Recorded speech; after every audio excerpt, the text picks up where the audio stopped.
Okay, dear ladies and gentlemen, a warm welcome to all of you, dear guests, participants, friends. Welcome to the 4th Central Asian Research Forum on Sustainable Development Innovation 2021. My name is Daniyar, and please let me introduce my co-moderator, Serik Shakarim, General Director, Seedstars, Kazakhstan. I'm doctoral researcher at Henley Business School, the University of Reading, and head of the innovation team at KPAUK. Well, the forum is a multidisciplinary research event which provides a platform for design, discussion, implementation of research-backed and action-oriented projects with a focus on the needs of Central Asian region. Dear ladies and gentlemen, please let me introduce you with the agenda. We'll be having 3 mini sessions. Session number 1, we'll be having welcome speeches from our guests. Session number 2, there'll be a brainstorming session. There are 2 main questions that hopefully we'll be finding answers for. And the last session, session number 3, what we call follow-up.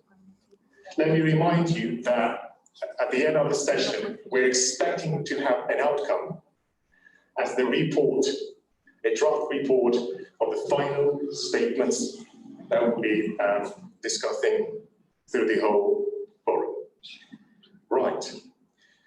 Please, let me give the floor to the welcome speech to Ms. Aliya Sembayeva, who is the president of the Kazakhstan PhD Association in the UK.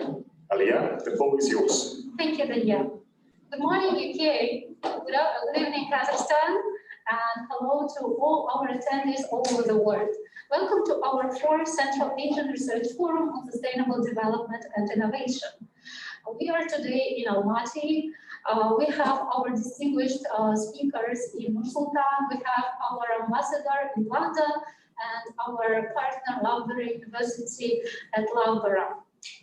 It is early morning in the US and late evening in Australia, but we are recording this session and with a simultaneous translation to Russian or Kazakh, so our colleagues can join and learn our key messages after.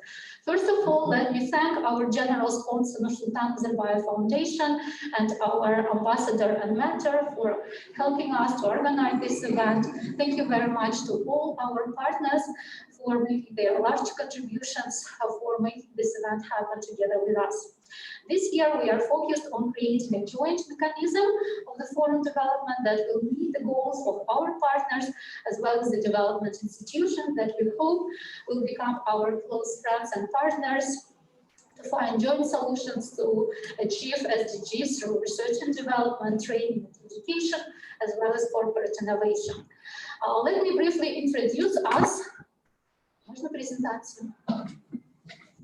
The Kazakhstan PhD Association in the UK is the largest association of Kazakhstani scientists abroad, which has been established in November 2017, aiming to facilitate the interaction of scientists as well as foster the implementation of the best practices in the field of innovation, science, and sustainable development, with a focus on the needs of Kazakhstan and Central Asian regions.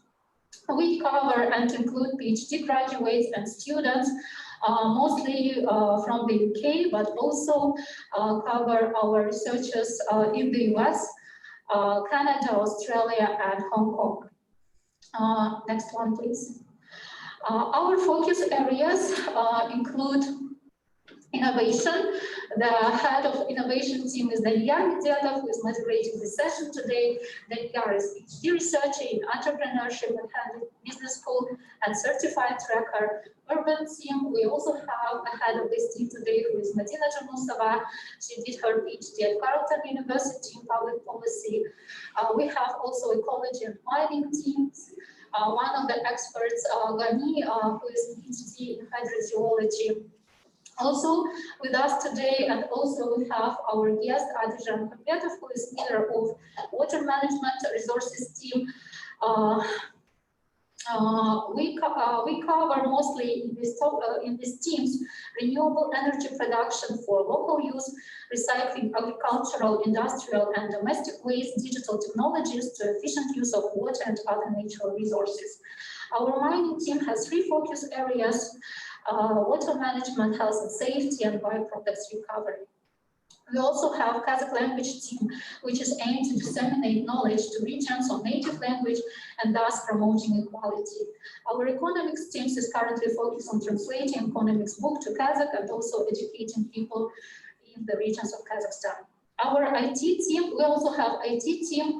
The head of this team is Serik, who is with us today. She got her BSc in IT at King's College University. Serik is also head of international project department at KBTU. And this team is currently focusing on project proposal in artificial intelligence. Our, next one please. Our interests mainly include research and development, education track, and corporate innovations. Thus, today's session is devoted to partnership and cooperation to find potential joint win-win strategic mechanism for all of us. Thank you very much. Thank you, Aliya. Thank you for your kind and clear presentation of the association.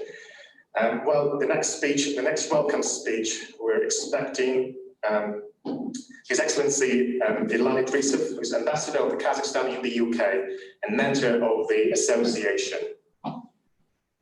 Yes, good morning, everyone. It's good afternoon in Kazakhstan. I'm very pleased that we have this event in a hybrid format. We can't hear. I have unmuted myself. Do you hear me now? You hear me well, right?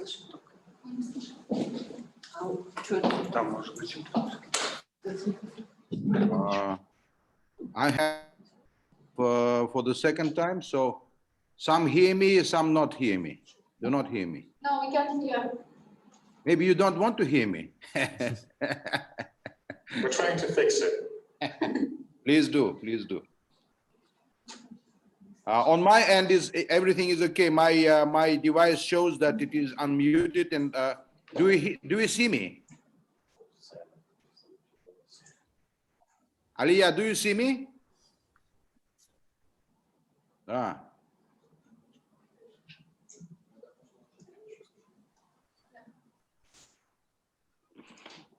Okay, maybe someone else will step in while I'm being unmuted by others on a selective basis. It's a discrimination against the ambassador. Что там у них? Это на их конце, да? Да.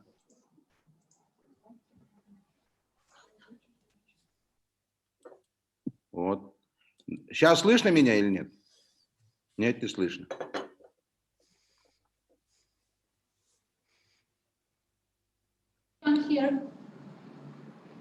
I suggest that you keep going. Now you hear me, yeah? Okay. Yes. Okay, very good. So let me start with the protest, diplomatic protests. I can see that the organizers and the hosts wanted to discriminate ambassadors and diplomats. Of course, this is a joke. But once again, good morning to everyone. I'm very happy to be part of this very important event. I'm very glad that we are able to do this in a hybrid format. I can see quite a powerful group over there in the Kazakh British Technical University, masking themselves. Some are masking, some are not masking. So I don't know. What is the pattern there? Who is taking masks and who is not taking masks? But anyway, I'm very glad to see all my friends. And I'd like to thank particularly all our stakeholders, new stakeholders who take part in this event. I particularly want to commend the international partners. Thank you for responding to my letter to you. I want to thank, of course, the British Council, Lawrie. I can see Lawrie there. I'd like to thank EBRD, Asian Bank, Development Bank, Unicef, Seedstars, Loughborough University, and so many others. I'm so happy that you have responded to my call, to our call, to my young doctors, as I'm being called a mentor. I'm very happy to be a mentor, but I'm very happy that you have picked up the call, and we are together here today for the fourth annual Science Forum, which we very ambitiously call Central Asia Science Forum. Of course, the focus is on Kazakhstan, and the origin comes from the PhD Association from Kazakhstan, and I'm very happy. I would like to welcome our Central Asian friends who are taking part in this event, particularly on the participation side, not on the panel side. And want to say that it is very timely this year, because this year happens to be the year of the 30th anniversary of actually all Central Asian countries and Kazakhstan as they became independent. And it is absolutely an important turning point when people usually not only look back and assess what they have done, but most importantly, they try to look into the future. And the young generation is a very important tool which enables us to look into the future. Another important milestone is exactly the building where you are sitting. You are sitting in the building of the Kazakh British Technical University. I can see my good friend Kenzhebek Ibrashev on the other side. Kenzhebek, hello. This is a historic building.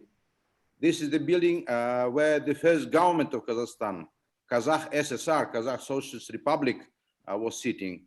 This is a historic building where many important decisions have been made. And now this is the body which hosts the Kazakh British Technical University, which marks this year the 20th anniversary. I'm the one who was physically and personally witnessing the birth of this university. I was then the foreign minister. Our ambassador here was a very powerful educationalist, and he was very instrumental in bringing together this agreement. And I remember how President Nazarbayev, our Yelbasi, and the British government were coming to an agreement to establish this university. And I remember British friends were asking, why you want a technical university? And Nazarbayev insisted that it should be technical, because new times are coming and we need new human capital, particularly with a focus on new technologies, future sciences. Therefore, he said, please do help us to develop this important tool for the future.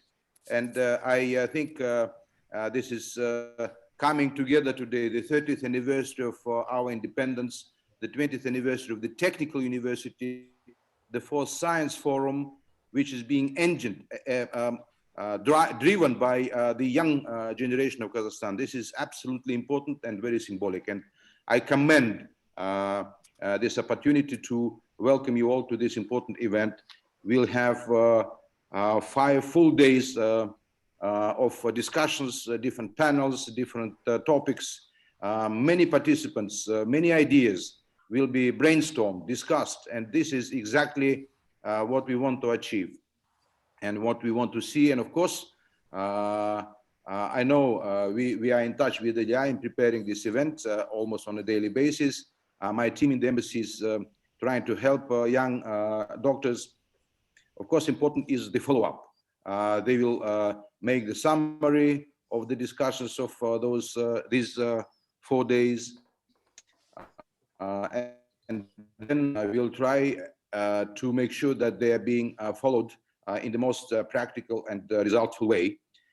For that matter, I hope that all the international participants from all these organizations which I mentioned, tomorrow we are having a panel with the participation of government agencies who responded also quite powerfully to the call of our PhD association. I hope that this 4 days of discussions will not be only for the sake of discussions, but for the sake of result, for the sake of practical achievements and things which have to take place after the forum till we meet again for the next forum next year.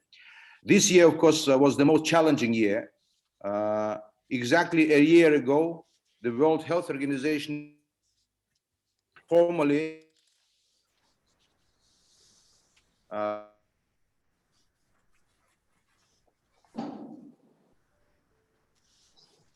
century ago. So that was a call. Everyone was caught unprepared, and we have lived through a very difficult and challenging year. And no year could highlight so much the importance of science and innovation, the importance of human brain in addressing the global challenge. I think that was an absolute clear distinction which we all understood throughout this year. Another strong signal which the pandemic year has brought us all, to all of us, was, of course, the focus on health and environment. I think all of a sudden, actually everyone on earth realized that these are the two most important priorities we have to focus on, health and environment. Therefore, there is such a huge excitement and preparation here in London, where I sit, for the COP26 event in November in Glasgow. Therefore, there is so much agitation, there was so much energy in talking about these issues. Scientists even created the word Anthropocene. This is a new geological era where only the human activity creates so many changes, many of them unhealthy changes and influences on our planet, on our life. And I think this all has brought a clear understanding to everyone that science and innovation, human capital, are the tools with which we will be able to address those huge challenges, to allow our kids, our grandchildren, future generations to live a decent life. We should not be egoistic, thinking only about ourselves. We have to think about the future life. And this is in our hands. And this is in the hands of young generation, the people like Aliya and her colleagues in the very useful PhD association in the United Kingdom, of which I was very happy to be one of the founding contributors. I remember my first meeting with Aliya, my dear Aliya, and I immediately took it as one of the most important jobs here in London to support Kazakh students and Kazakh doctors studying in UK. Therefore, I'd like to once again welcome all of you. I am sure that you notice that the government of Kazakhstan, the new president of Kazakhstan, Elbasy, they always take this very seriously. And there are a number of initiatives which highlight the importance of human capital building. Let me start with the Bolashak. Maybe it is already a cliche to refer to Bolashak, but it's a very serious, most important independent step of young Kazakhstan in those days to start planting the seeds for the future. Those were the words of Elbasy when he was defending $10 million 30 years ago for the Bolashak program, where the parliament was not agreeing with Elbasy, where the parliament was refusing to give him this small amount of money in today's terms. But then $10 million was a huge amount for young Kazakhstan. And he said, we have to, I remember this very well, this debate. The deputies, the members of the parliament were against allocating $10 million. They were saying, why should we provide this money when people on the ground are starving, not getting their salaries and pensions? Why should we waste this money for some young people who will run away to the West and will never come back to Kazakhstan? And Nazarbayev said, no, we have to be brave, we have to be confident, and we have to trust them, because we are planting the seeds for the future. These were the words, and he eventually, of course, actually has taken the money from the parliament, and we now have a very successful Bolashak program. So this was one of the first important steps which clearly indicated that Kazakhstan wants to look into the future and invest the money into the young generation. That's exactly what his successor, President Tokayev, is doing. And you have seen the establishment of new institutions, the focus of which, be it the National Council for Trust Building, be it the new Supreme Economic Reform Council, all of this have the focus on young generation. All of this have a focus on human capital building. Therefore, I would like to once again commend our PhD association. I would hope that they will continue to thrive and grow.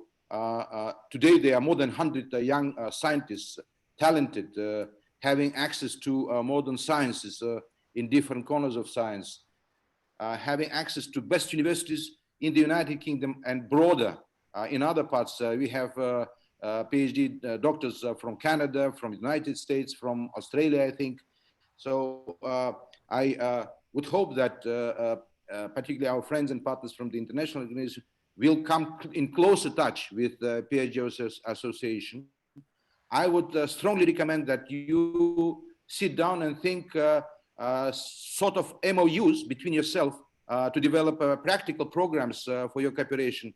You have resources, you are an international organization representing the world, and this is a young offspring of Kazakhstan, which is eager and full of energy to work for the future. Therefore, I hope this forum will be a very important ground, a garden, where you will be able together to work on the ground to plant the seeds for future cooperation.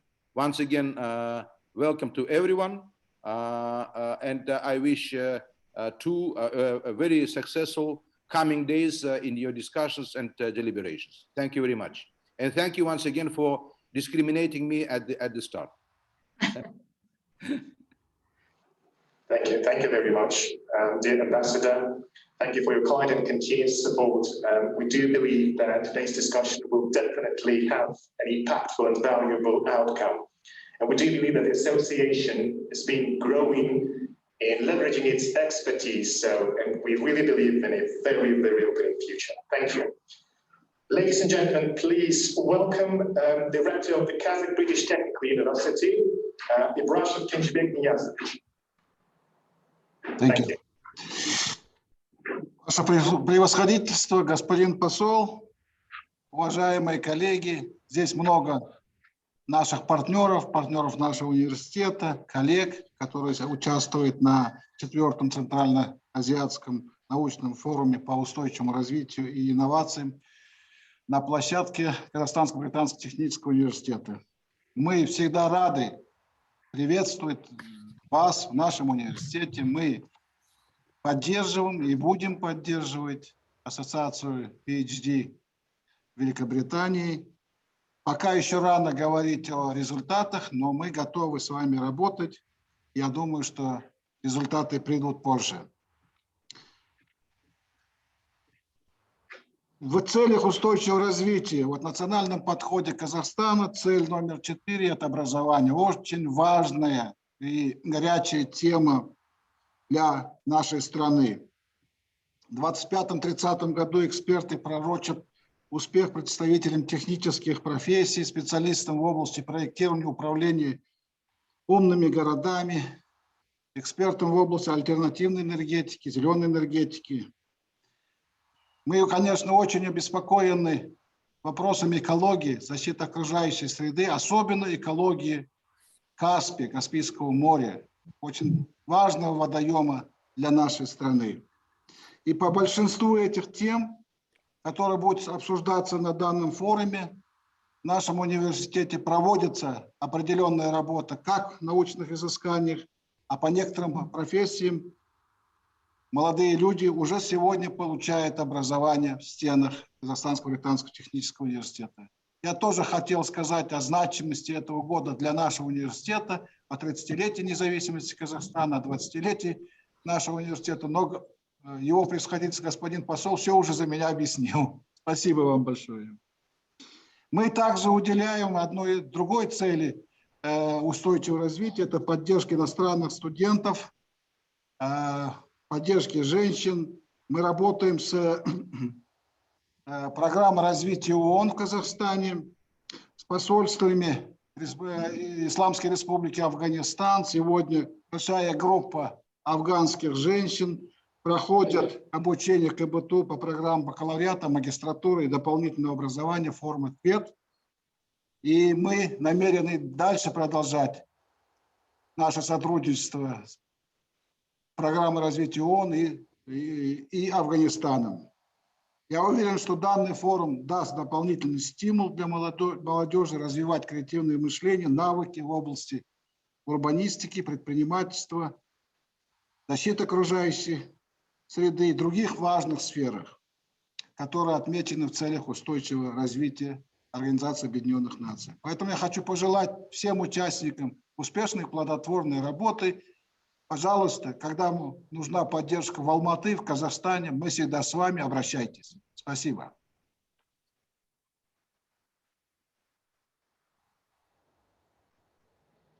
Thank you very much, dear Rector. Thank you for hosting us and giving this opportunity with a great infrastructure at KBTU. We do really appreciate it. All right. Okay, ladies and gentlemen, the next welcoming speech will be given by Ms. Michaela Frieberg-Storey, UN Presidential Coordinator, Kazakhstan. Thank you very much. Your Excellencies, ladies and gentlemen, dear participants, thank you so much for having us with you here today. I am very honored to be here and speak today on behalf of the United Nations in Kazakhstan, but I am also humbled to be amongst the distinguished researchers and academia that is with us here. We know, as we have heard, that we are having this meeting, which I understand is annual, and the fourth one in a hybrid mode, and we all know why. The pandemic has struck us all very hard, both personally and professionally. It is therefore especially encouraging to see that events like these ones are happening, and we will talk about sustainability and innovation, because that is what we need.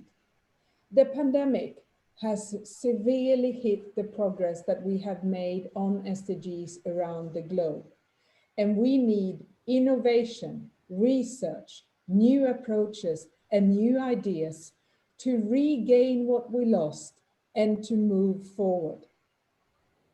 In September 2019, the UN Secretary General called on all sectors of society to mobilize for a decade of action. It was identified on 3 levels. The first such level, he called, was a global action to secure greater leadership, more resources, and smarter solutions to deliver on the SDGs. The second level, he called the local action, embedding the needed transitions in policies, budgets, institutions, and regulatory frameworks to make sure that what we decided globally also delivered on the ground. And maybe the third level is in many ways equally, or maybe some would even say more important. It's the people action. It's including youth, civil society, media, academia, to make sure that all women, men, boys and girls that we are delivering the SDGs to are involved. And we know that this has to be a circular economy of ideas and innovation from the people, from the academia, feeding into the local and the global level. And you are key to that. It has become clear to us that we cannot do business as usual. The approaches that we have taken in countries, they have not delivered what we need to do in order to reach the goals of the 2030 agenda. We need to strengthen our partnerships. We need to have this whole of society approach. We need to think new. We need to do new.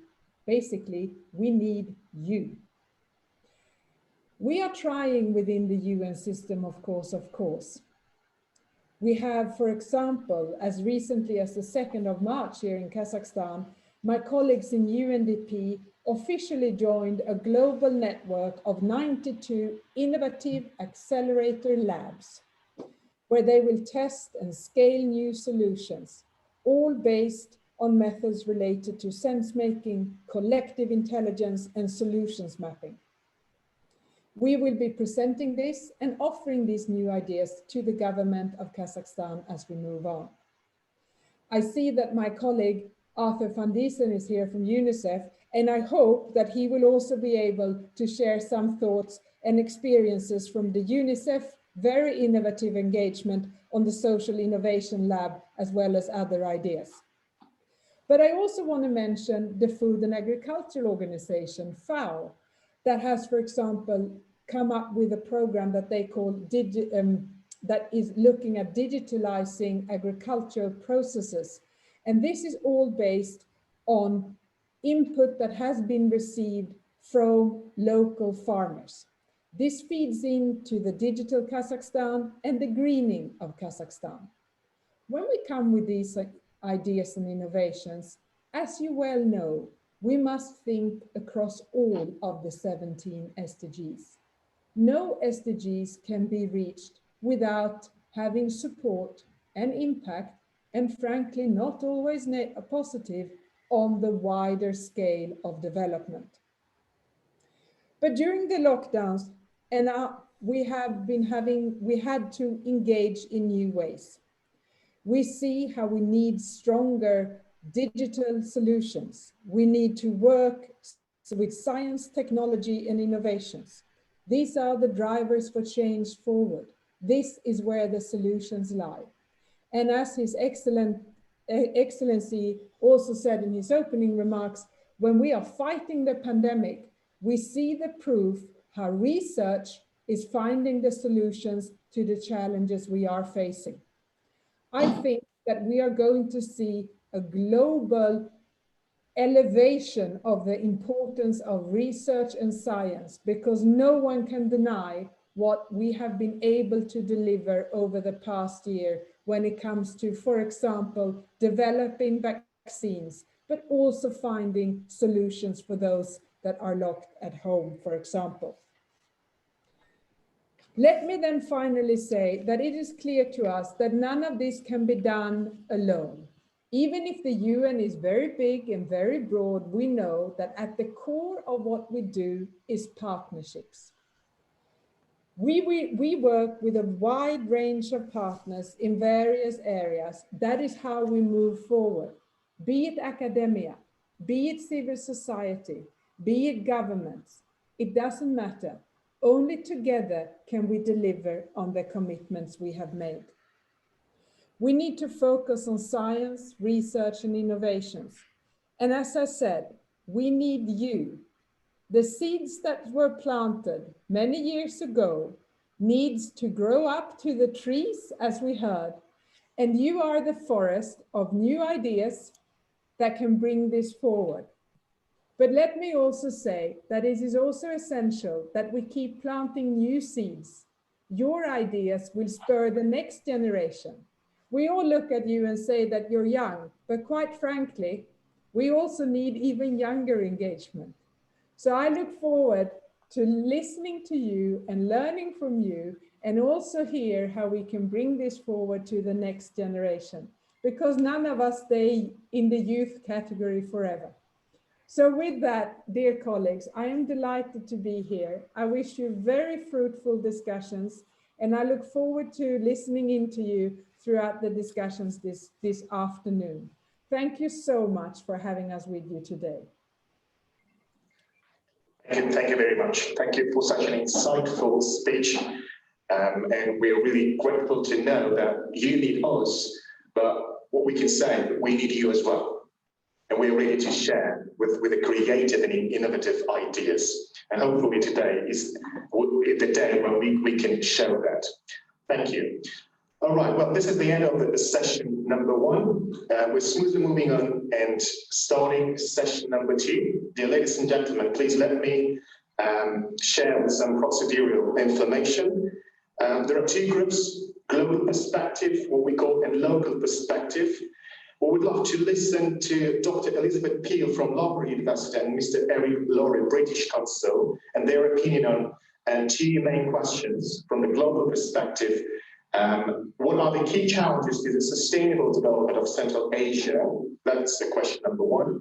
And question number 2, how to ensure the sustainable development through effective management of human resources and innovations. Also, let me say that we've got strict time limits, and I will time giving. Thank you. So for each question, ladies and gentlemen, you'll be having 3 minutes to share your own opinion and insights, or perhaps some sort of background information. From the local perspective, we're expecting to listen to Mr. Chingiz Kanapyanov, GPC Consulting, Mr. Genadiy Rowell, ADB, Mr. Grigoriy Savva, EBRD, and Mr. Otto van Diesen, Unicef. Shall we start from Dr. Elizabeth Peel from Loughborough University? Thank you very much. Good evening to everybody in Kazakhstan, and good morning to those of us in the UK. I've got a quick slideshow that I want to share with you all. So I will just share my screen now.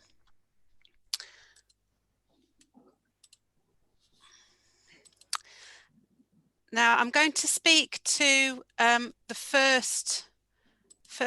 the second of the 2 questions, and I want to talk a little bit about the university's strategy, which we're developing, which is really focused around creating a sustainable future together. And all of those words are absolutely crucial to the conversations that we'll all be having over the next few days. And as the ambassador said, His Excellency said, the health environment are absolutely crucial in that context. And I noticed for those of you at KBTU, I had a very productive meeting in the very room that you're in now. So a very happy 20th birthday to you at KBTU. So I just want to just contextualise the university for you. You'll see that we've got 2 campuses, one in the heart of the Midlands and one in London, which is a purely postgraduate campus. So in the context of the Kazakh PhD Student Association, they're both very important places, I think. And we have 9 academic schools, 3 of which are skewed to our engineering disciplines, which of course speaks to much of the sustainable emphasis that you have in relation to the agendas that you're taking forward.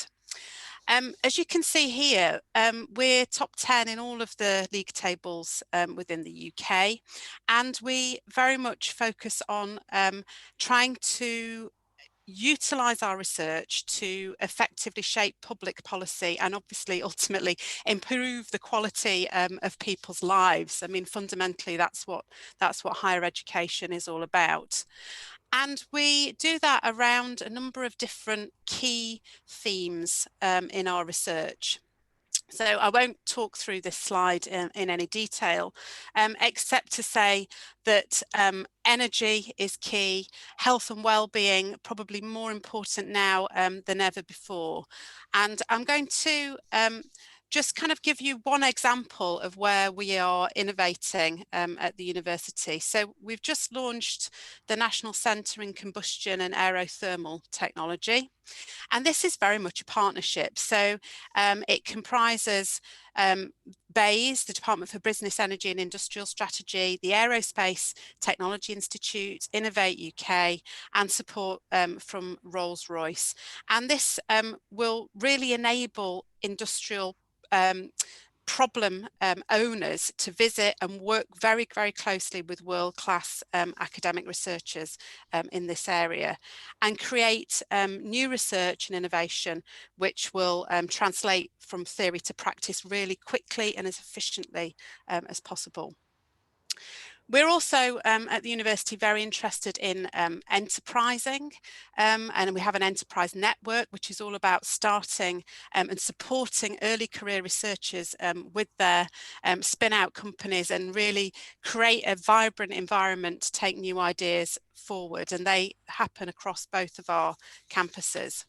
And here's just a couple of examples of enterprising Loughborough PhD students. And of course, we hope if we get back onto the Bolshak list to be supporting more and more Kazakh young talent to come to the university. And here's just two examples, one around supporting family carers to support their loved ones, and another one which focuses on modelling flooding in real time, which is a big issue, both in the UK, but in all sorts of other parts of the world as well. In terms of our connection to Kazakhstan, this really started with the visit from the Vice-Chancellor and the Pro-Vice-Chancellor for Research in November 2018. And I won't go through this, except to say I had a wonderful visit in October 2019, which of course seems like a different world when we're engaging in this hybrid format. And we, of course, hope that these connections go from strength to strength. I can see a piece of paper. I was asked to talk about COVID and how the universities engage with COVID. So I'll just end on that. We've very much taken a community approach. We have a fast lateral flow testing centre at the university, and we've been processing tests in a really quick way. At the moment, the university doesn't have any symptomatic cases at all, but a lot of that has been done in conjunction with supporting wellbeing and mental health and compulsory testing for our students and encouraging testing for our staff. So I will stop there. Thank you very much. Thank you so much. That was quite interesting to know, especially the enterprising PhD students. That's really important nowadays, very actual, because most of the PhD students are sort of struggling with what we call commercialization or monetization of their projects and research and scientific projects. Thank you. Well, Mr. Eric Lawrie, British Consul, would you like to add? Sorry, I believe I will interrupt you. Yes. Serik, Shakarim again, Seedstars. And here I'm more focused on the side of the entrepreneurs. And I would like to say that in collaboration with the KPAUK, we are trying to create this mechanism that will commercialize firstly research, but not based on just commercializing it, but tackling the SDGs and creating a mechanism for solving the problems that we have. And here I would like to hear more maybe from Eric on your experience and how could, because anyway, all the SDGs are based on the problems that we have. And when you say that maybe poor infrastructure, we mentioned lack of roads and electricity, which are all part of SDGs, just summarized with certain groups. Maybe you could provide some of your experience or your knowledge how could those problems be tackled with essentially with researchers. I believe research is the basis of solving and pushing the development of all the countries. Can you hear me? Is that okay? So morning, afternoon, and good evening, depending on where you are. I hope I will answer bits of your question.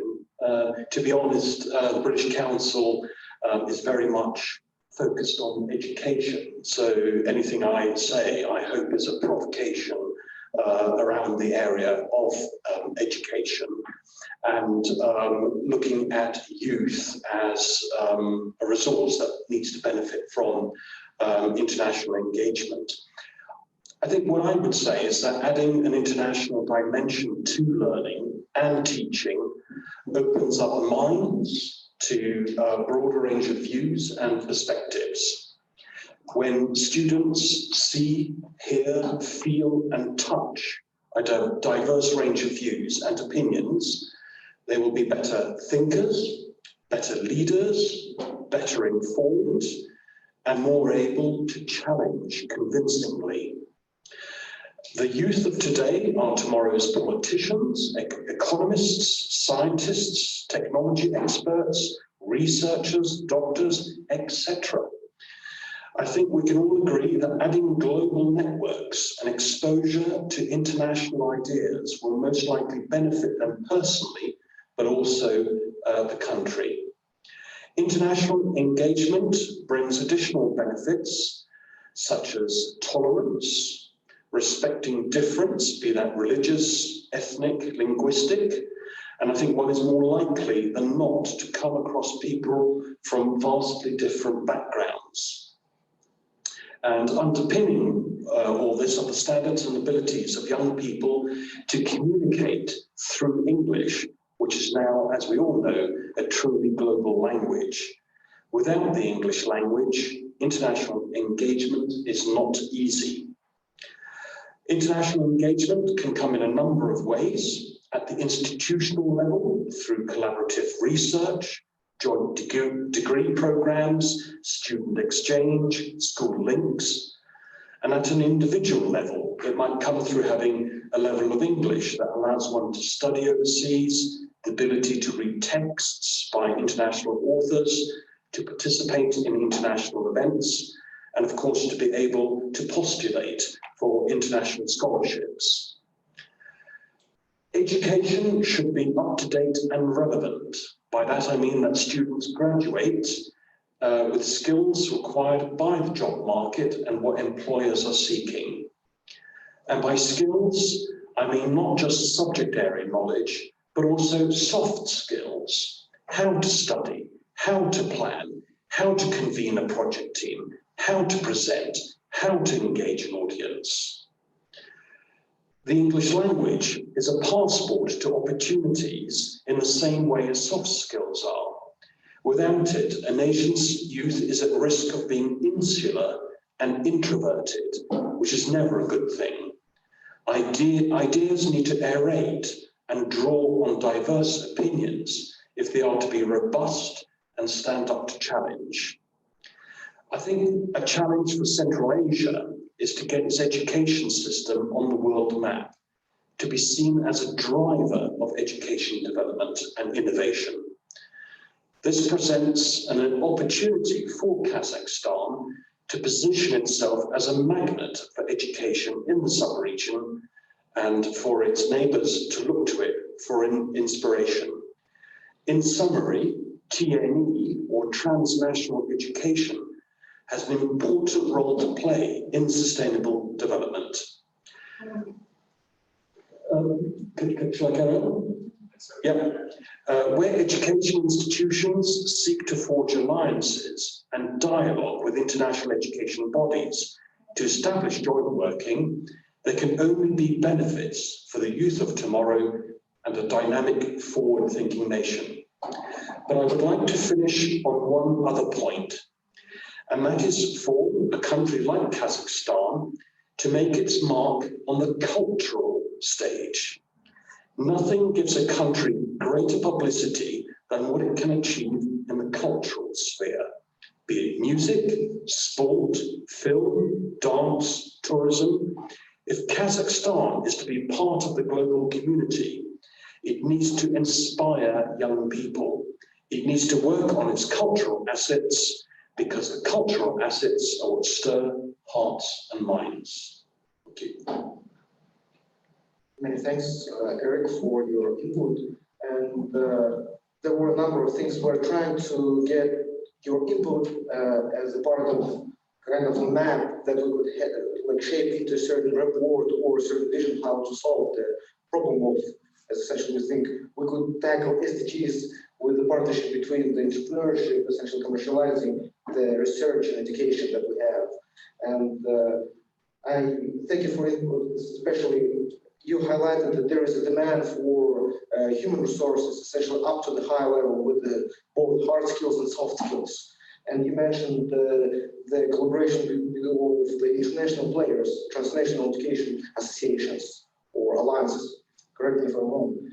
However, my question is more, on the side of the working with the industry. You mentioned that it should be up to the level with the industrial demand, but how you are predicting to integrate and working with the industry itself to be like how you're shaping the demand for the human resources. How is it working? Maybe you could share a few things on that side.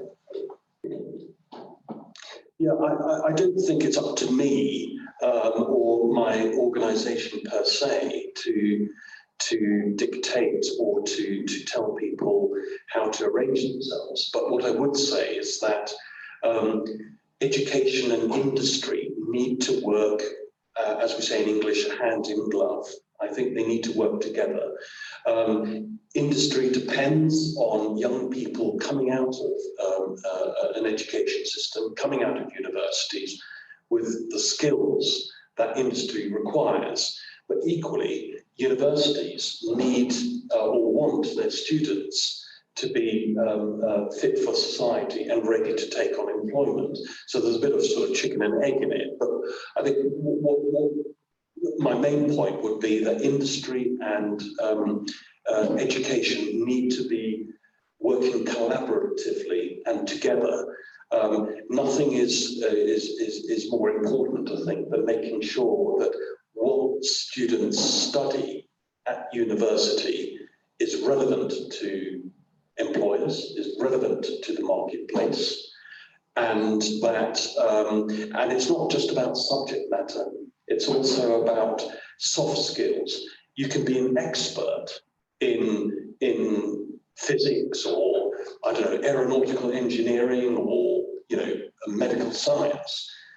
But if you don't have the soft skills that go with it to be able to engage with other people and to present any ideas or to lead a team, then I think oftentimes those hard skills, not necessarily wasted, that's probably too strong, but you're better able to communicate those hard skills if you have the soft skills to support them.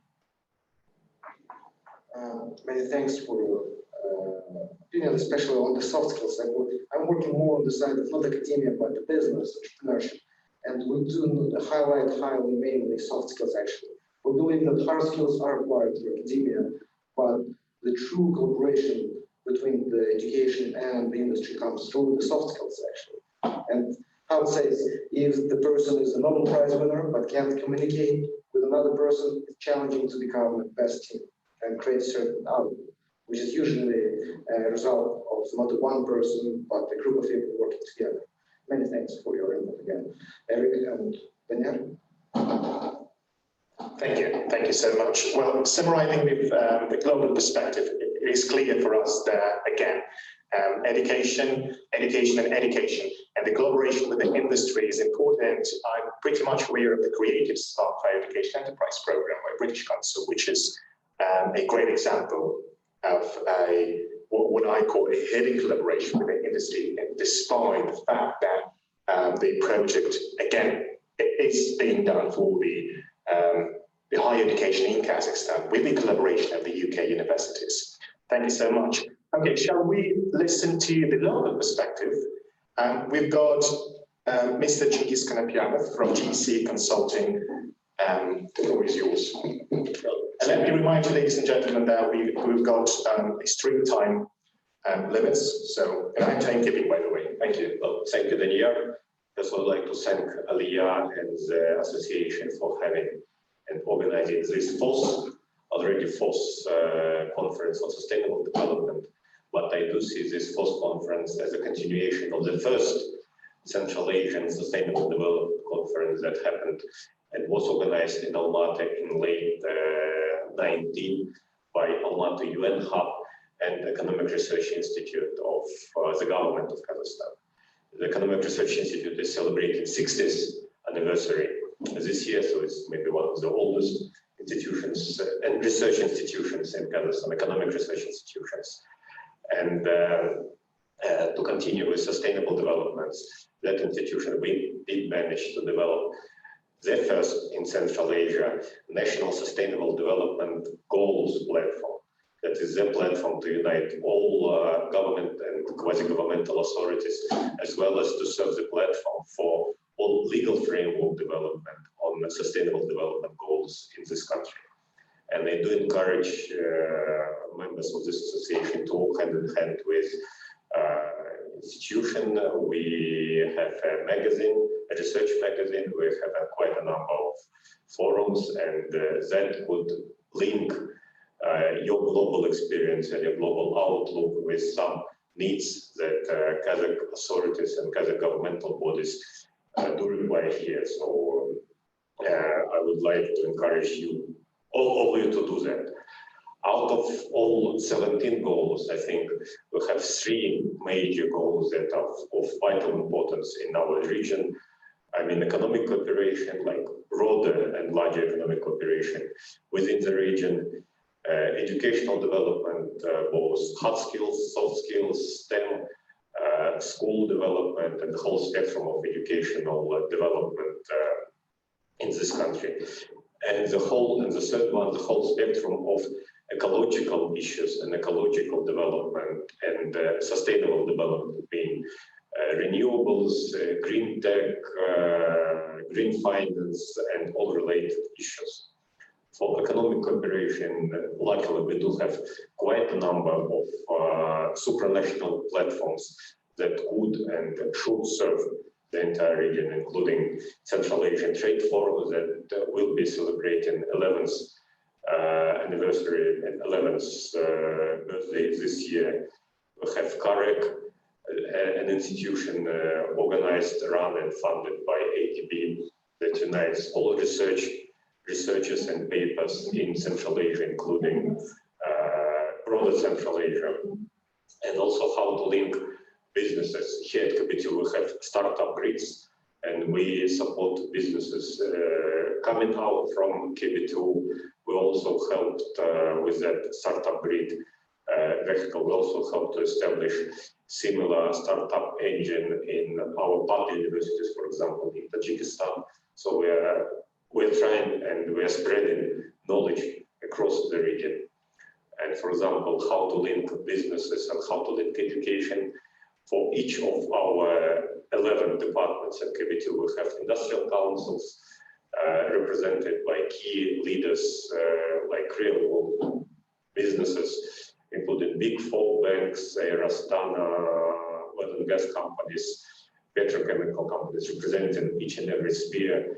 And they are telling us what to expect from future students, what they're expecting from our researchers, and we adjust and we plan our educational platform and our educational programs with the need of real business, with the needs of larger international companies already operating in the region, as well as Kazakh companies, of course. And for ecological issues, Kazakhstan became the first country in Central Asia to adopt new ecological code that was adopted like 2 months ago. It's brand new with whole new ideas like polluters should pay more. And for example, for the first time in the region, we established BAT authority, best available technology authority, under the aegis of the National Green Technologies and Investment Center.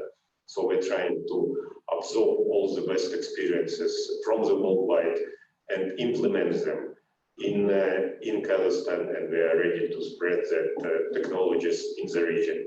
And of course, your friends and colleagues from association will be very rightly positioned with that BAT body in Astana or anywhere in Kazakhstan.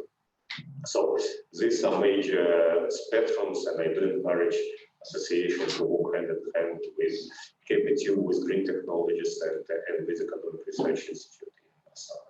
Thank you. Thank you very much. Any questions?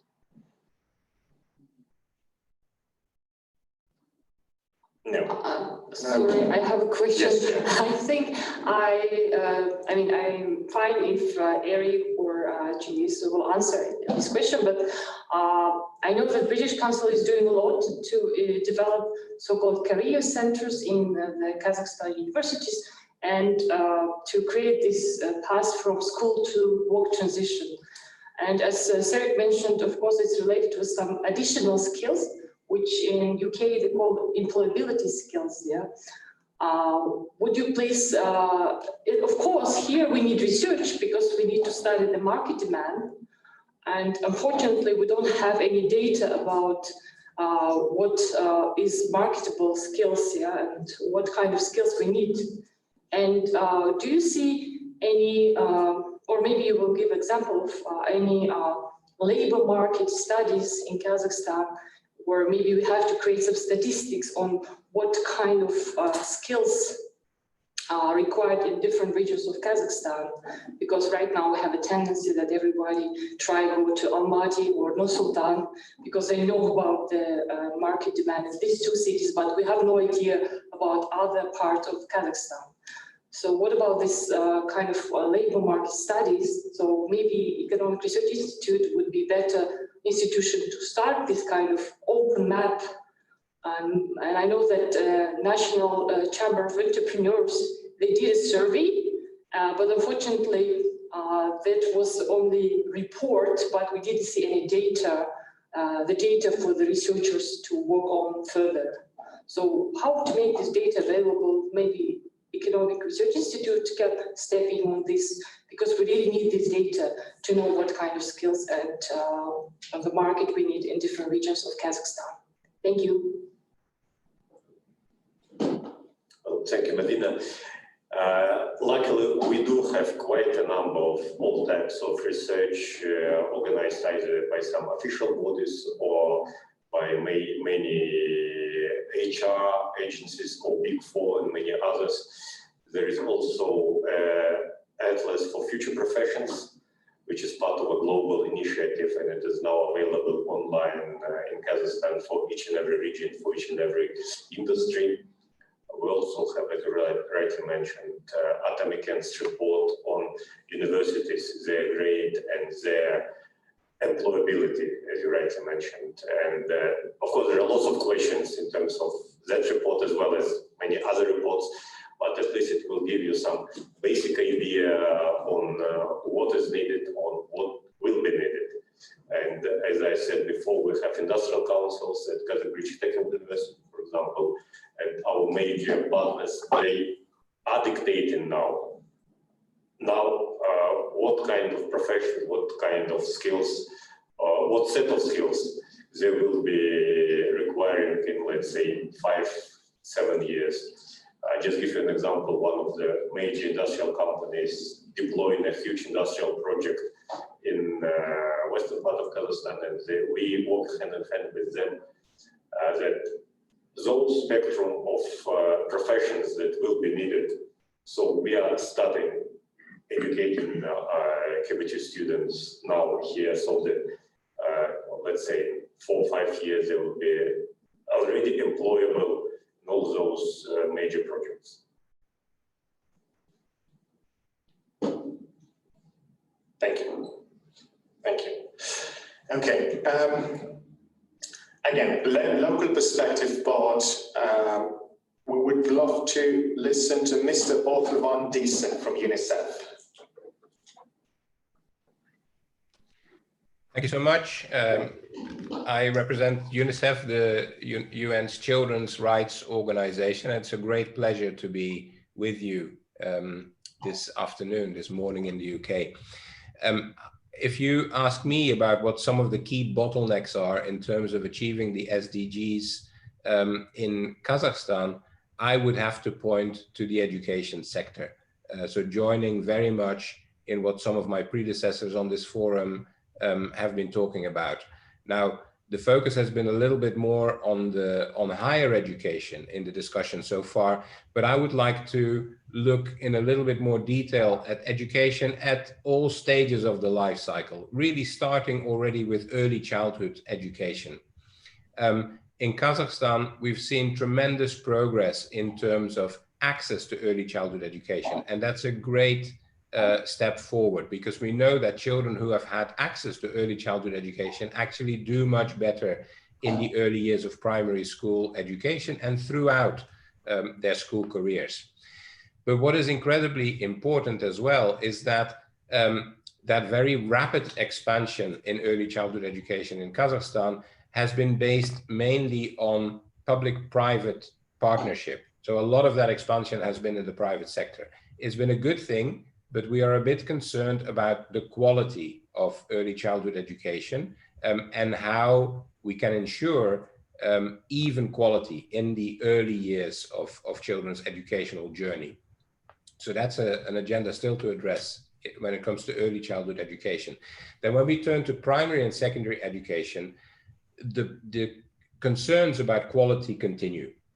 Frankly, I think that is really where the weakest link is in Kazakhstan's development story. If we look at the PISA results for Kazakhstan, they are well below the OECD averages. Kazakhstan has bold ambitions in terms of becoming one of the 30 richest countries in the world, and it is on track to get there, but education quality is going to hold the country back. That is the big concern. Now, if you look from an investment perspective, Kazakhstan does actually spend a lot of money on educating its children, but it's not getting the returns for that investment that we need to see. Now, this problem with the quality of education at primary and secondary level already existed before COVID-19. COVID-19, of course, made learning all the more complicated in a country like Kazakhstan and throughout the world. Of course, government had to close down schools in the last part of the previous academic year simply to control the spread of COVID-19. And then very rapidly, government tried to move to a system of remote learning. And I have deep respect and a lot of appreciation for government's efforts to make that happen. But this experience also showed some of the cracks in the education system. One of the issues we faced was that really there still is very much a last mile connectivity problem in Kazakhstan.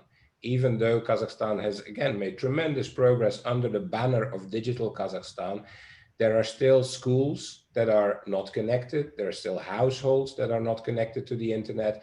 And of course, when it comes to learning, we found that there are lots of learners who do not have access to the hardware, the devices they need to connect to meaningful learning. So that's one issue, connectivity.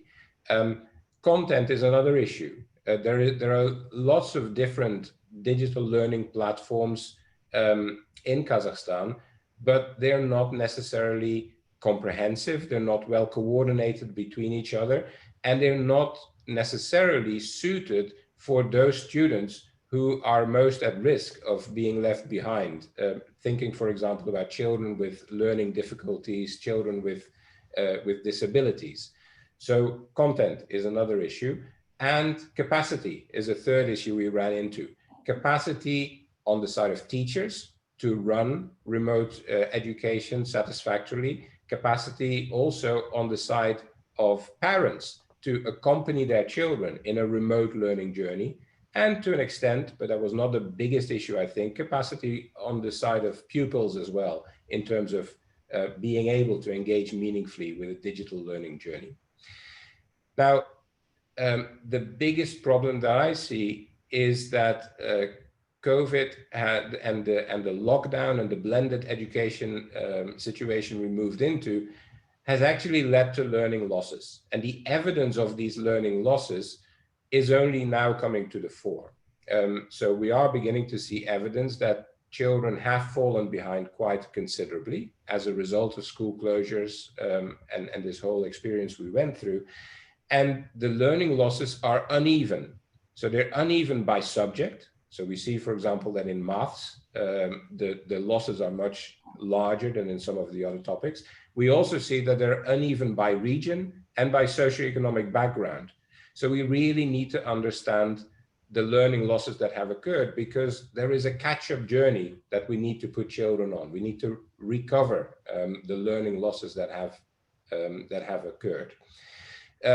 Now, I think that actually COVID-19 is also an opportunity, is always an opportunity in any kind of disaster scenario. And I think it is an opportunity to truly rethink the education system in Kazakhstan, to make it into a system where learning becomes much more centered on the individual learner, and that we actually embrace this blended system of learning and make it work for everyone, that we make sure that the disruptions that happen don't actually end up deepening inequities in the education system.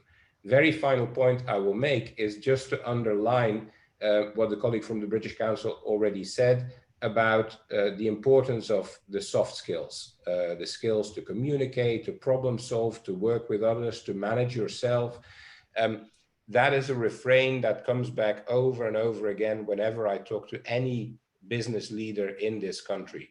Essentially, young labor market entrants need to be re-educated almost by entrepreneurs to make them ready for the job. And I take it one step further. It's not only about young adults being ready for their role in the labor market, it's also for their role as parents and as citizens of the country. So one final element we really need to address with the Ministry of Education here is skilling of young people. I've seen the flag go up, so I will stop here. I'm very happy to answer any questions. Thank you so much. Thank you. Thank you, Mr. Van Diesen. And I think you've raised so many interesting and insightful, let's say, gaps perhaps that should be fulfilled through different mechanisms. I was just wondering, would you mind to perhaps list projects that Unicef specifically run or propose or offer or whatever, just perhaps to fulfill one of those gaps that you've mentioned recently? Thank you. Okay, I'll just, in the interest of time, I'll highlight just two. One is what we call the GIGA initiative, and it's a global initiative which actually started already before COVID-19. And the ambition of that initiative is to connect every single school in the world to broadband internet and every single learner to meaningful digital learning. Now, COVID-19 has only strengthened the relevance of that initiative. So what we're looking at is, first of all, a mapping of all the schools in the world. That mapping has already been completed for Kazakhstan as well, to see which schools are connected and not connected to broadband internet, and then also to look at the speed of these connections and the reliability of these connections. So we have worked with Kazakhstan on that data, and we have a fairly good idea now where the gaps are. Second part is to actually look at innovative financing models to close that connectivity gap. In a country like Kazakhstan, which is so large, of course, the challenge of bringing broadband internet to some of the most remote rural areas is huge.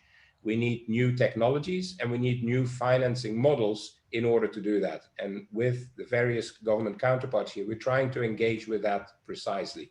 Final element of the GIGA initiative is precisely around digital learning content. So how do we make sure that every learner is actually connected to the right set of learning materials, digital learning materials? How do we create these digital public goods, essentially, that don't necessarily need to be national public goods? They can be global public goods that we bring to every learner. So someone referred to that international element of education. I think by going digital, actually that becomes a lot easier. Second specific program I would highlight to you is what we're trying to do in terms of technological innovations to make digital learning easier for children with disabilities. So for example, children with visual impairments, children with hearing difficulties. Those are children that are at particular risk of being left behind when education goes digital, and they cannot rely on the traditional aids that they were relying on. So here again, working with innovators, working with private sector entities to make that possible, to make it possible for children with these learning impairments to actually benefit from a full course of education. That's two specific examples that UNICEF is working on in Kazakhstan. Thank you. There is a question from the ambassador. Yeah, I have a quick question for Mr. Van Diesen. Thank you for your presentation. Actually, two questions. One, as you said, and we all know that these education challenges are being experienced by many countries, even developed countries. Even such an issue like access to the hardware is being experienced here in the United Kingdom. There are many complaints. Big families, for example, don't have enough hardware. Parents is another question, the capacity of the parents. So we even have so many jokes in the internet about this challenge. But can you tell me what are the most successful countries in this respect, and why they are successful, what they have done specifically to make sure that they minimize these challenges? And secondly, my second question is how UNICEF thinks about the future of education. I think one thing which we I think know now is that even with the end of the pandemic, this digital way of communication will not disappear. I think the future is for the hybrid form of communication, and online connectivity will be crucial because it has so many benefits. You can cover the whole world. For example, for a physical conference, you wouldn't dream to bring someone from the United States, for example, or Australia. Online, you can easily get everyone from different corners of the world. So do you have any plans as the UN Family Organization to kind of prepare the world for the post-pandemic in terms of perfecting the hybrid ways of communicating, helping people to communicate? Thank you.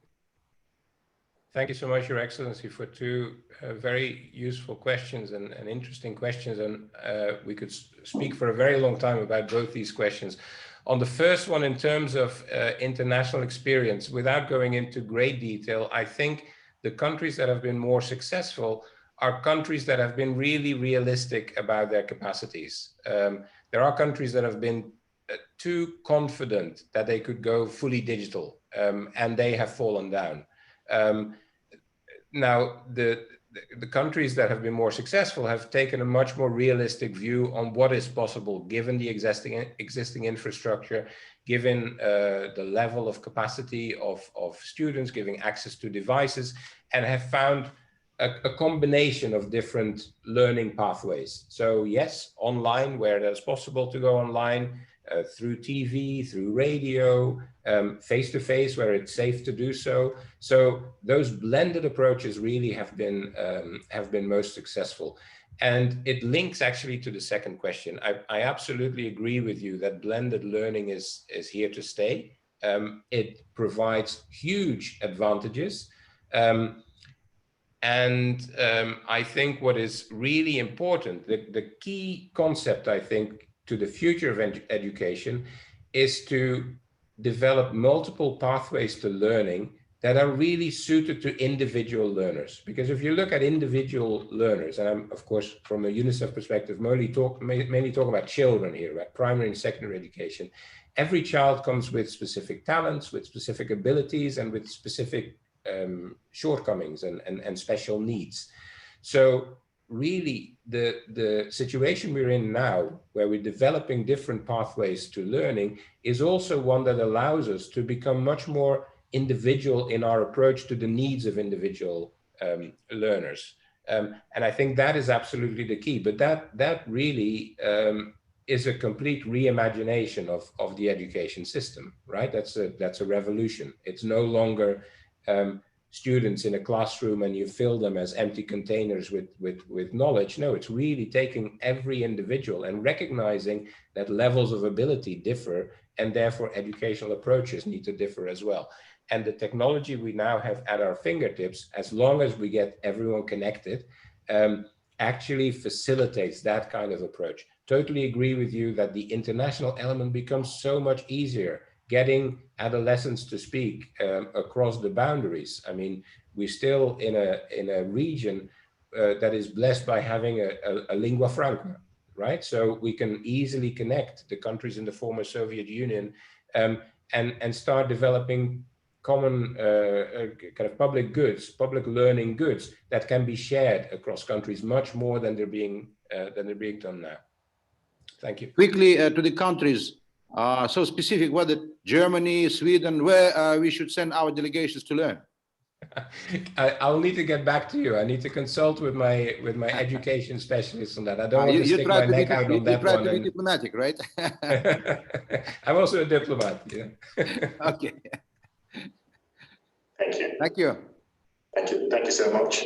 Well, we've got a guest from Asian Development Bank, Mr. Genadiy Rowell. Good afternoon. Good afternoon, colleagues, and thank you. I apologize, I'm a little bit sick. The weather in Almaty is very unpredictable. Last week we had like +15, now it's below 0, and I get a little bit affected. So yeah. Apologies, so I cannot attend it in person at Kazakhstan British Technical University. So it's actually my intervention nicely fits into Van Diesen's speech. He was talking about the role of education, and I would like to talk about the research and development. And I would like to tell you that I'm a country economist for Kazakhstan at Asian Development Bank. So I analyze the economic situation in Kazakhstan, its development. And what I observe as a country economist is that I see that Kazakhstan emerges from crisis every time, but the level and the speed of the development is slower. For example, we have the financial crisis of 2008 and 2009. Before financial crisis, the economy of Kazakhstan and Central Asia was growing on average around 10%, more than 9%, the average growth from 2000 to 2007. After that crisis from 2010 to 2013, we see that the growth level has reduced to 5% on average. After that, from 2016 to 2019, in 2015, we had the oil price, commodities collapse. And we see that the economy was growing around 4%. Now, when we look further in the future, we suspect that the economy might grow even slower than that, around 3%. That is the predictions for the medium-term growth for Kazakhstan. And that's why I'm talking about the innovation. The reason why Kazakhstan's economy is not growing as fast as it could after each crisis is that it's a very, it has a lot of dependence on commodities, and the growth is driven by commodities, and there's so-called limited creative destruction in the economy happening. We see it all the time, and this creative destruction is usually driven by innovation in the economy. Economy usually innovates itself, but in Kazakhstan, the spending on innovation, it's very low. I can reference to you the figures for 2019. Kazakhstan spent just 0.12% of GDP on innovation, on research and development. For example, many developed countries are spending around 2 or 3% of GDP. And if we look at that figure over time, for example, the past decade, that actually spending declined. We used to spend 0.25% of GDP decade ago on innovation, research and development. And now it's half of that in terms of GDP, but it increased in nominal terms, but in relative terms, it declined. And it's actually very worrisome to us that when we are talking about innovation, yes, we see some bright examples as Nazarbayev University or Kazakh British Technical University, but overall, the whole system of innovation in Kazakhstan, it's in a very precarious situation. And it cannot supply good solutions for the government for business to grow. When we also, another issue is that I see two issues. The spending on innovation, it's one very important issue, but why it is so low? I see two reasons. First of all, it's government spending. It's very low. We see that, for example, government spends very limited funds on innovation. Moreover, government had its own targets. For example, when Strategic Plan 2020 was adopted, or Strategic Plan 2025 was adopted for Kazakhstan, in those plans there was a target of investing 1% of GDP on innovation, and it was not achieved. Government never achieved that target, and there is no credible plan to achieve. So as I mentioned, like 0.12%, in order for us to achieve that 1% target, we need to increase the spending 10 times overnight, and that's really impossible. It's impossible in terms of the capacity and in terms of the funding available for the government. Another issue is that businesses are not spending on innovative activity. In Kazakhstan, we see that businesses invest, when we look at the structure of research and development spending, less than half, around 45% of spending on research and development is coming from the private sector. More than half is actually from government. And that's an unusual situation in many developed countries. 70–80% of innovative spending is coming from the businesses. And this has to do with some rigidity in our rules. In Kazakhstan, for example, in order for a company to get a tax credit on innovative spending, it needs to prove that it was applied, that there was a patent application, and there's a lot of this red tape, and many companies just don't proceed with spending on innovation. But also there is a lack of innovative environment in Kazakhstan.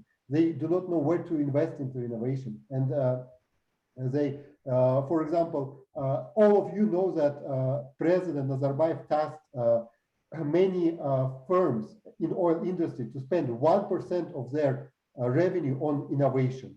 And what ended up happening is that many of those firms, they were asking like for different reclassifications. For example, they built a school, which is also needed investment, but then they ask it to count as innovation, or they spend on other means or something else, and they ask it to count as innovation. So those very creative ways of avoiding the rule helps to explain why there's very limited private funding of innovative activity as well.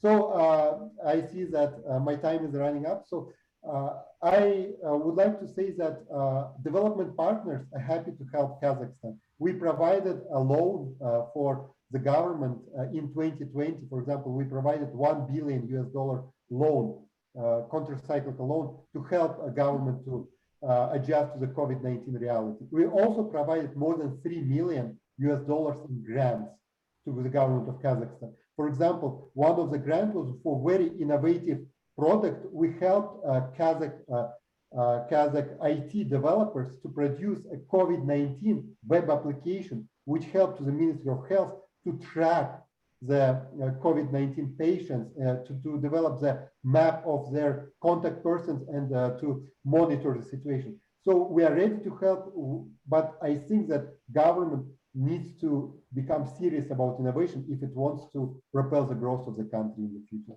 Thank you very much. Yeah, thank you. Thank you. Thank you, Mr. Rowell.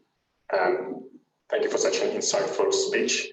I think I've got some questions, and I want to take advantage of being a moderator here, and might be very egoistic here by asking it, but my message is, well, we're ready to supply.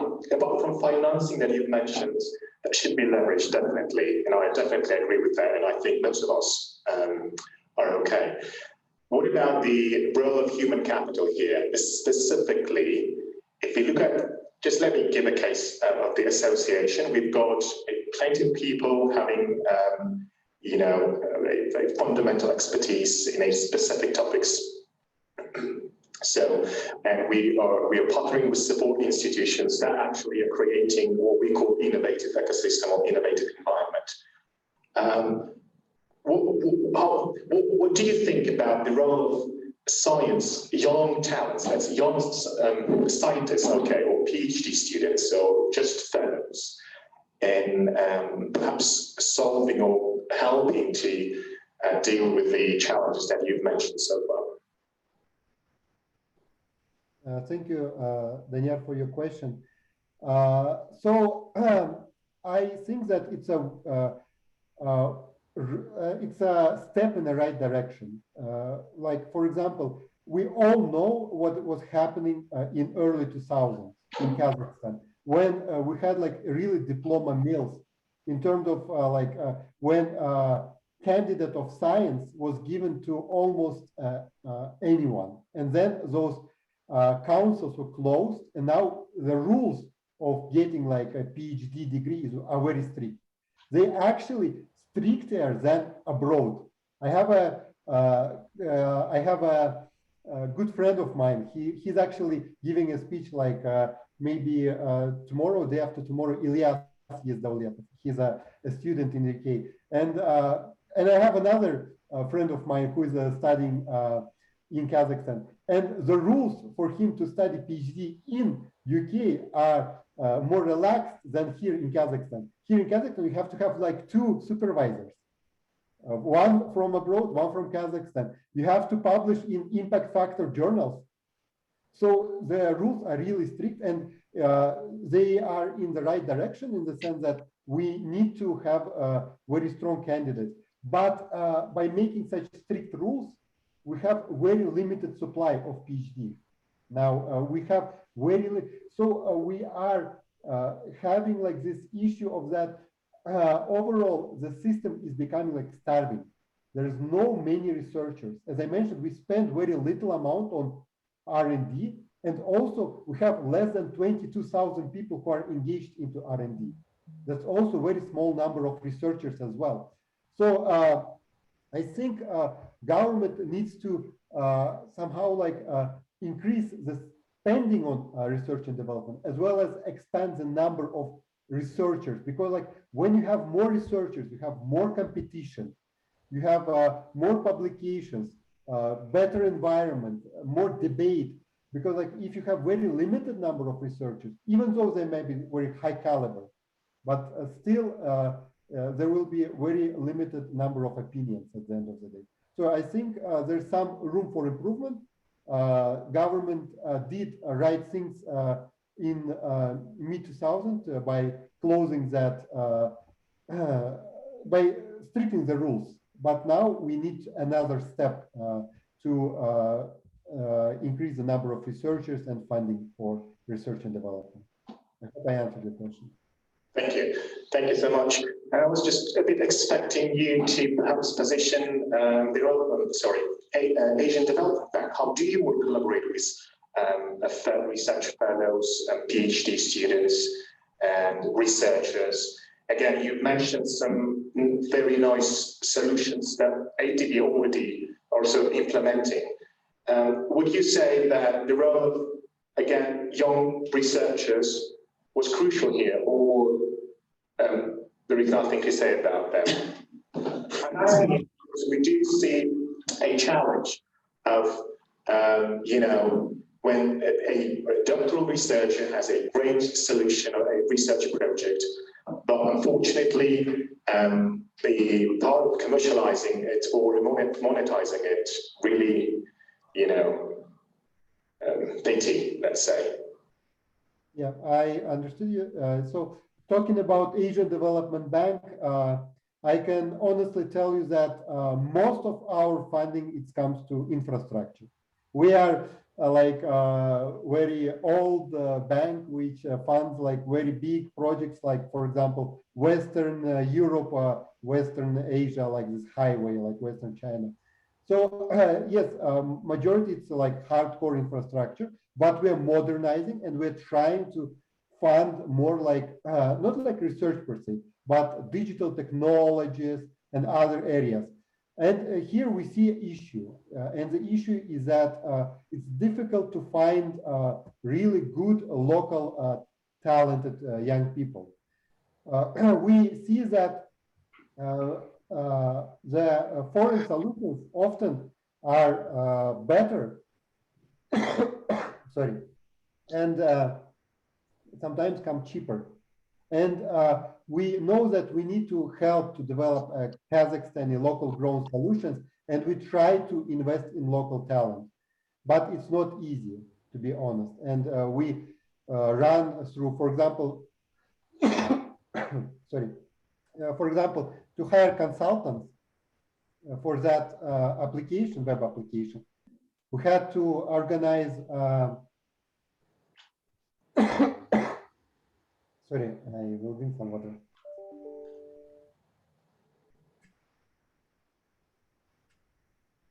We had to organize a competition among talented young IT developers. It was a hackathon. And in that hackathon, we had the Ministry of Digital Development, which was looking at different solutions and told us which one is the most relevant in their opinion. So that was our approach. Thank you. Okay. We've got a question from the panel. Just a quick one. Genadiy, I think it would be good and helpful if you will be able to connect association, PhD association with ADB's CARF Institute in Western China with ADB publications unit that is not only limited to ADB stuff, but is able to attract a wider audience. And I think you can also share maybe later with association ADB's research scholarships. I think that could be also. Thank you. Yes, you are correct. We have within ADB, we have like so-called like ADB family. We have CARF Institute and also ADB Institute, which is located in Tokyo, as you mentioned. They engaged into research more than us, actually. We are a resident office which serves the government, and we're interacting with the government in terms of loans and grants, and not so much in terms of research. I will be happy to share contacts of my colleagues offline with you. Please let me know which topics of interest for you, which researchers might be of interest for you. I will be happy to assist you with that. Thank you.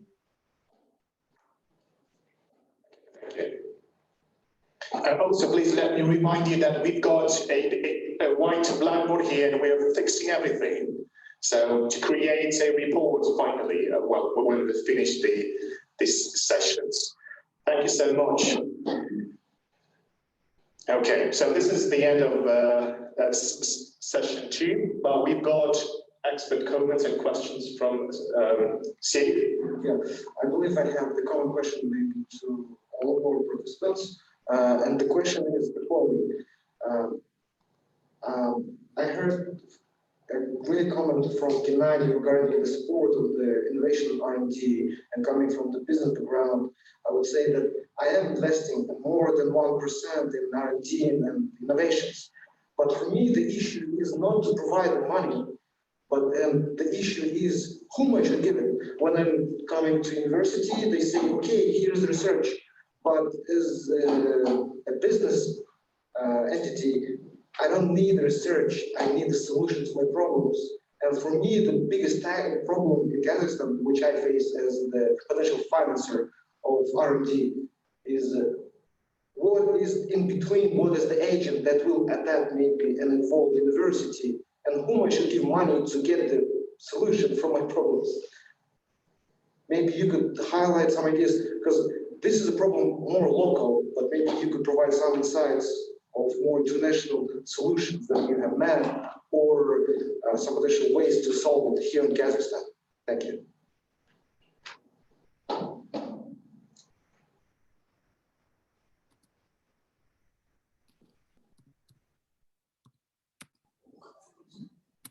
It's actually a question to all the participants, but maybe any person could answer on their behalf.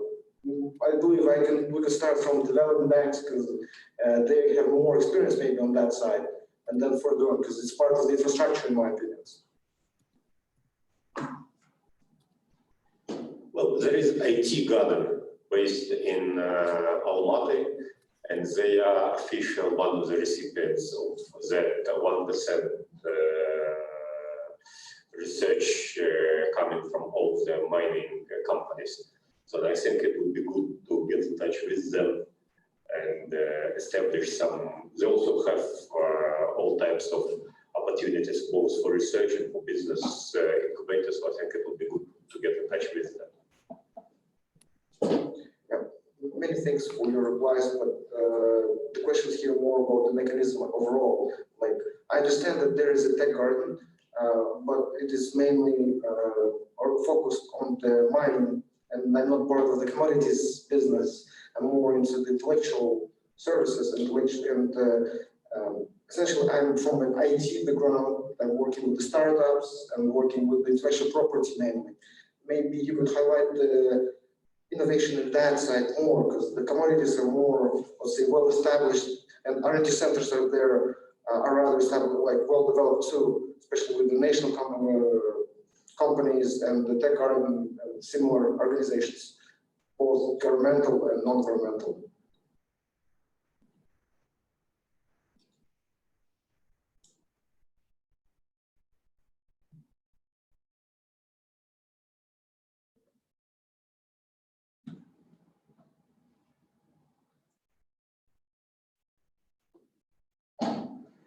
Any comments on the mechanisms, ladies and gentlemen?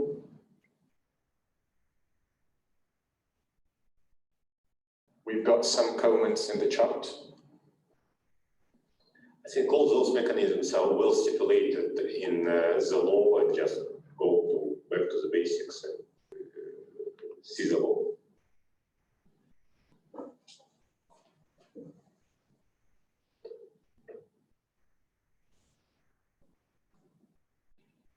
Well, we've got a comment from Aliya Sembayeva.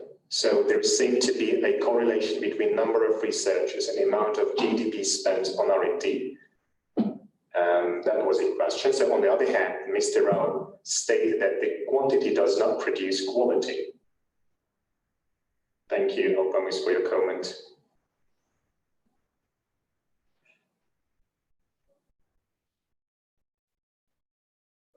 Okay, so there are no comments, so we can summarize. Finally, our wonderful, mysterious white blackboard. Thank you so much for everyone who shared with their insights and expert opinions. Serik, shall we summarize and get maybe key points from what we've learned during these sessions? Yeah, sure.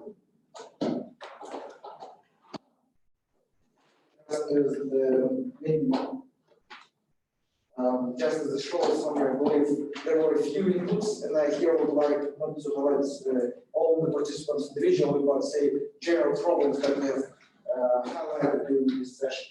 I believe there was a common made by Eric that there is a high demand for HR, which is essential, and the issue is here having sufficient both not only hard skills, which is the knowledge, but the soft skills too.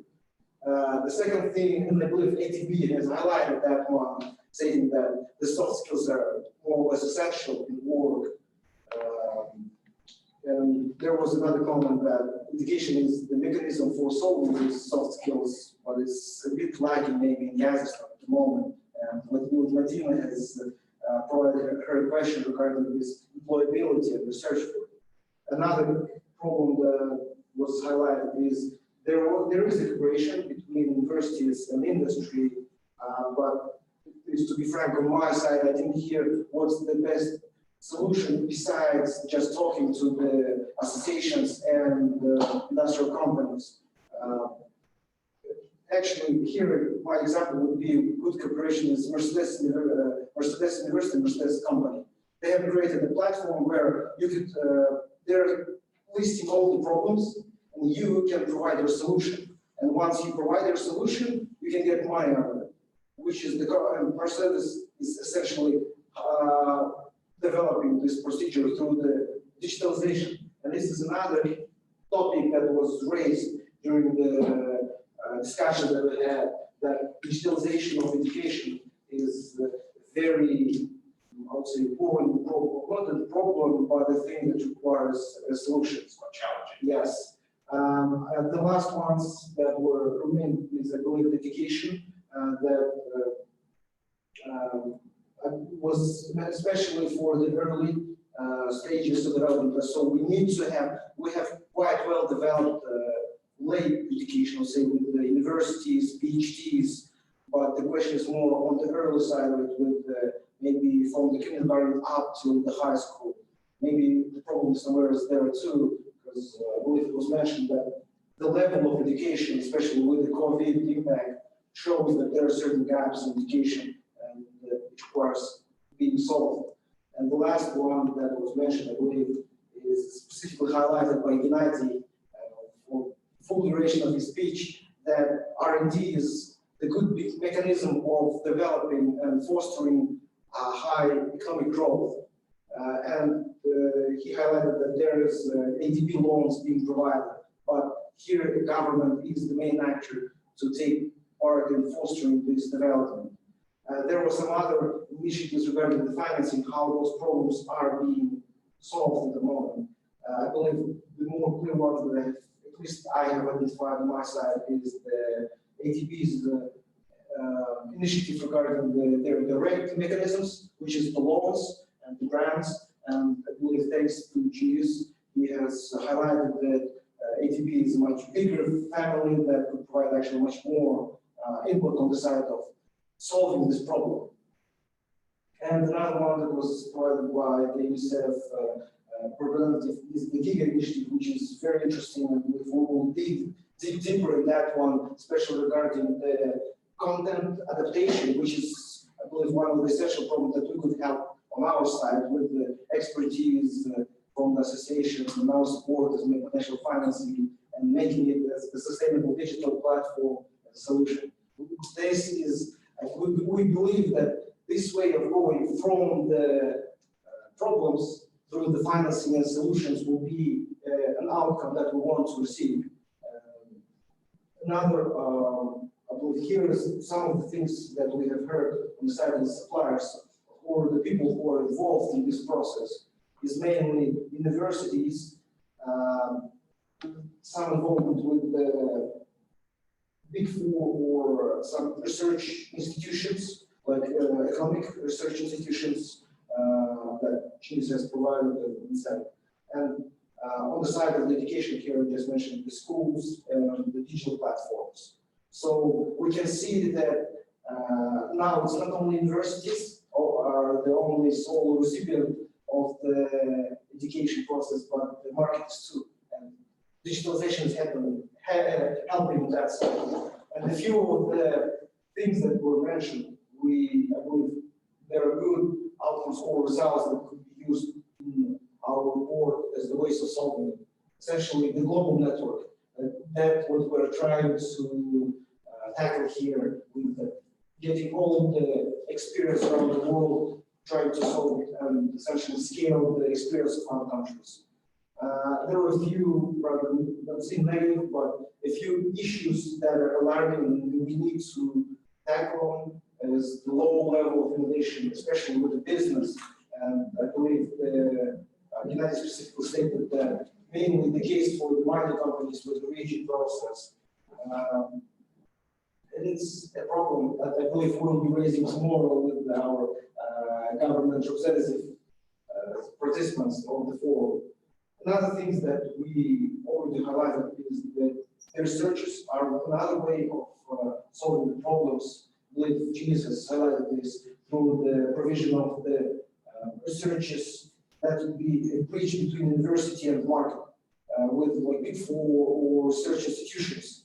And we believe that we will get dive deeper on that side, maybe because an issue of accessibility of data is an issue. Maybe we could somehow make it more, we'll try to come up with at least a certain mechanism to share without tapping into others' commercial secrets.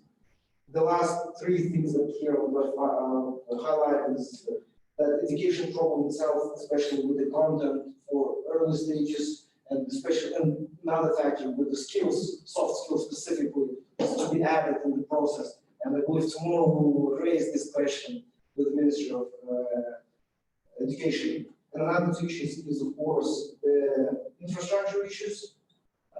Those are present everywhere. We will get an input from the government on that side. And the blended learning, which is very interesting.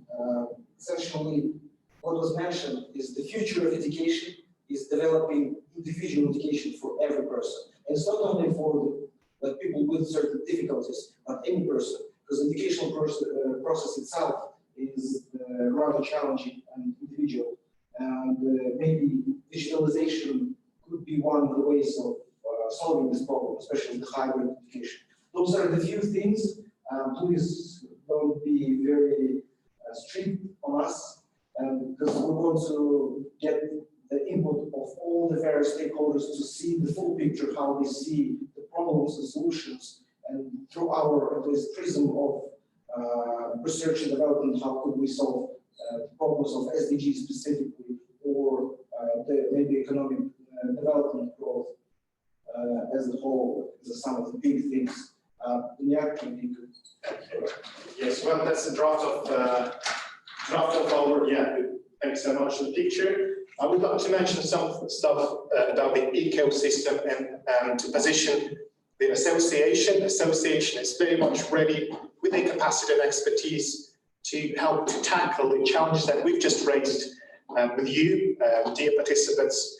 So thank you so much for being with us today and sharing with the very much insightful information. We do appreciate it, and we'll definitely summarize everything, and we'll sort of create, design a report.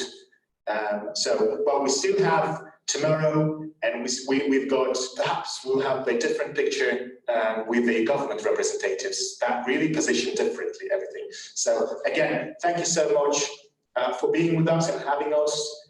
Aliya, please. Thank you very much, dear colleagues, participants, attendees, dear moderators, for leading this session today. I think it was a fruitful conversation which gave us a lot of insights to move forward and taking into account your ideas, your experience, and develop joint mechanism. So we have actually idea to set up a joint venture in near future with Seedstars to pilot all these mechanisms. That's why it's so important to have all this insight from you. Should we have any last comments from our participants? Yes, please, dear ladies and gentlemen, we've got time. Please, any comments? Yes, I would like to say, I wrote to the chat. I think if we are concluding, I just want to thank once again everyone. I would like again to commend our association, PhD Association. I think you show the stamina, the capacity. I would strongly recommend that when you face some red tape, which is inevitable anywhere, including in Kazakhstan, unfortunately, if you face such things, do not drop your hands, continue to persevere, and keep your minds very clear with your goals and targets. As far as the embassy is concerned, you know that you always have our support. And I would also make a practical call and request to our international partners, particularly from the UN family, from ADB, EBRD, others who participated today. Please do support our PhD Association.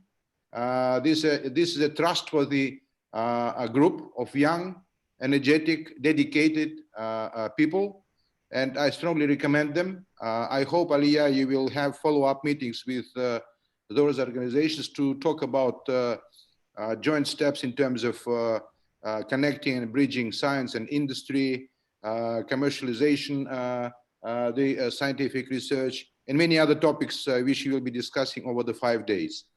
I will repeat this call tomorrow to the Kazakh state bodies on a especially elevated level, and I can see the response from the international partners, and I thank you for your response, and I hope that all things which we have discussed will be translated into practical things between you and the association. By the way, in English, association's abbreviation seems very nice, KPAUK. But if you read it from Russian, it sounds like a PAUK or spider. But I think it's a very good coincidence, Aliya, because you, like spiders, should spread your tentacles and cover as much space as possible. So it's very relevant, I think, in terms of the reflection. Once again, thank you very much. I wish you a very good coming 5 days.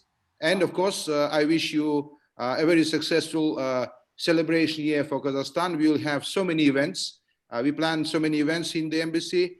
Hopefully, situation in London will be improving. But we'll be active online with Aliya. We are doing, again, a traditional job fair this coming Saturday. So many things are coming by. And finally, I'd like to wish everyone a happy Nowruz. Yesterday in Western Kazakhstan, Nowruz has started. In Western Kazakhstan, we have a separate holiday called Körü. So when people embrace each other. So the Nowruz started its march throughout Kazakhstan. As you know, Nowruz is the symbol of rejuvenation, symbol of new life. So I wish you every success in Nowruz and a very successful planting of new seeds for the future. Thank you very much. Thank you so much. Okay, Mr. Lawrie, would you like to say last words? Thank you. Thank you very much. Put me on the spot there. Yeah, sure. I think as an international partner, as I'm being described, I think this is very exciting forum that you've created. I think it's actually very innovative of you to actually have pulled this all together. And I would just say, don't lose the momentum, keep it going. I think the hybrid way of doing this seems to have worked quite well. And, keep going, I would say, keep the discussion going and feed anything that comes out of this to us and just keep that dialogue fluid. But I think this was absolutely wonderful, so congratulations. Thank you so much. Chingiz, please. Just a quick one. Keep not just discussion going, but do keep all the practical implementation going, which is much more important. Thank you. We'll try to make it work. Okay. Ladies and gentlemen, thank you so much for being with us today. And let me remind you that this is the 4th Central Asian Research Forum on Sustainable Development in Innovation 2021. We wish you good luck